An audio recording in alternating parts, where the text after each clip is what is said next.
మలాకి 2వ అధ్యాయము. కావున యాజకులారా, ఈ ఆజ్ఞ మీకియ్యబడి ఉన్నది.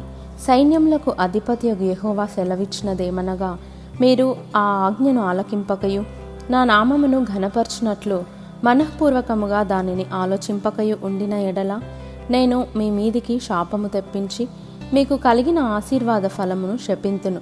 మీరు దానిని మనస్సునకు తెచ్చుకొనరైతిరి గనుక ఇంతకు మునుపే నేను వాటిని శపించి ఉంటిని. మిమ్మును బట్టి విత్తనములు చెరిపివేతును, మీ ముఖముల మీద పేడ వేతును, పండుగలలో మీరు అర్పించిన పశువుల పేడ వేతును. పేడ ఊడ్చివేసిన స్థలమునకు మీరు ఊడ్చివేయబడుదురు. అందువలన లేవీయులకు నిబంధనగా ఉండునట్లు ఈ ఆజ్ఞను మీకు ఇచ్చినవాడను నేనే అని మీరు తెలుసుకుందురని సైన్యములకు అధిపతియగు యెహోవా సెలవిచ్చుచున్నాడు. నేను చేసిన నిబంధన వారి జీవమునకును ఆధారమునకును కారణమాయెను. భయభక్తులు పుట్టించుటకై నేను వాటిని వారికి ఇచ్చి తిని గనుక వారు నా యందు భయభక్తులు కలిగి నా నామము విషయంలో భయము గలవారై సత్యము గల ధర్మశాస్త్రము బోధించుచు దుర్బోధనేమాత్రమును చేయక సమాధానమును బట్టియు యథార్థతను బట్టియు నన్ను అనుసరించి నడుచుకొని వారై దోషము నుండి అనేకులను త్రిప్పిరి. యాజకులు సైన్యములకు అధిపతియగు యెహోవా దూతలు గనుక జనులు వారి నోట ధర్మశాస్త్ర విధులను నేర్చుకొందురు. వారు జ్ఞానమును బట్టి బోధింపవలెను. అయితే మీరు మార్గము తప్పితిరి.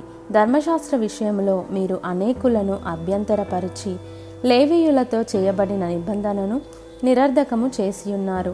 నా మార్గములను అనుసరింపక ధర్మశాస్త్రమును బట్టి విమర్శించుటలో మీరు పక్షపాతులు గనుక జనులందరి దృష్టికి మిమ్మును తృణీకరింపదగిన వారినిగాను నీచులనుగాను చేసియున్నాను అని సైన్యములకు అధిపతియగు యెహోవా సెలవిచ్చుచున్నాడు. మనకందరికీ తండ్రి ఒక్కడే కాడా? ఒక్క దేవుడే మనలను సృష్టింపలేదా? ఇలాగుండగా ఒకరి ఎడల ఒకరము ద్రోహము చేయుచు మన పితరులతో చేయబడిన నిబంధనను మనమెందుకు తృణీకరించుచున్నాము? యూదావారు ద్రోహులైరి. ఇశ్రాయేలీల మధ్య యెరూషలేములోనే హేయక్రియలు జరుగుచున్నవి. యూదావారు యెహోవాకు ప్రియమైన పరిశుద్ధ స్థలమును అపవిత్రపరిచి అన్యదేవత పిల్లలను పెండ్లి చేసుకొనిరి. యాకోబు సంతతి వారి డేరాలలో నుండి మేల్కొల్పు వారిని, పలుకు వారిని, సైన్యములకు అధిపతియగు యెహోవాకు నైవేద్యము చేయువారిని యెహోవా నిర్మూలము చేయును. మరియు రెండవసారి మీరాలాగుననే చేయుదురు. యెహోవా బలిపీఠమును మీరు ఏడ్పుతోనూ కన్నీళ్లతోనూ రోదనముతోనూ తడుపుదురు. కాబట్టి ఆయన మీ నైవేద్యంను అంగీకరింపకయు తనకు అనుకూలము కాని అర్పణలను మీ చేత తీసుకొనకయు నున్నాడు.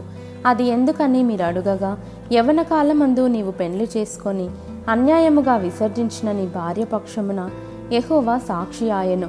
అది నీకు తోటిదై నీవు చేసిన నిబంధనకు పాత్రురాలు గదా, నీ పెండ్లి భార్య గదా. కొంచెముగానైనను దైవాత్మ నొందిన వారిలో ఎవరునూ ఈలాగును చేయలేదు. ఒకడు చేసినను ఏమి జరిగెను? దేవుని చేత సంతతి నొందవలెనని అతడు యత్నము చేసెను గదా.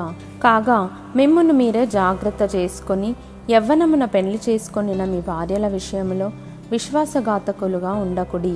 భార్యను పరిత్యజించుట నాకు అసహ్యమైన క్రియ అని ఇశ్రాయేలీల దేవుడగు యెహోవా సెలవిచ్చుచున్నాడు. మరియు ఒకడు తన వస్త్రములను బలాత్కారముతో నింపుట నాకు అసహ్యమని సైన్యములకు అధిపతియగు యెహోవా సెలవిచ్చుచున్నాడు.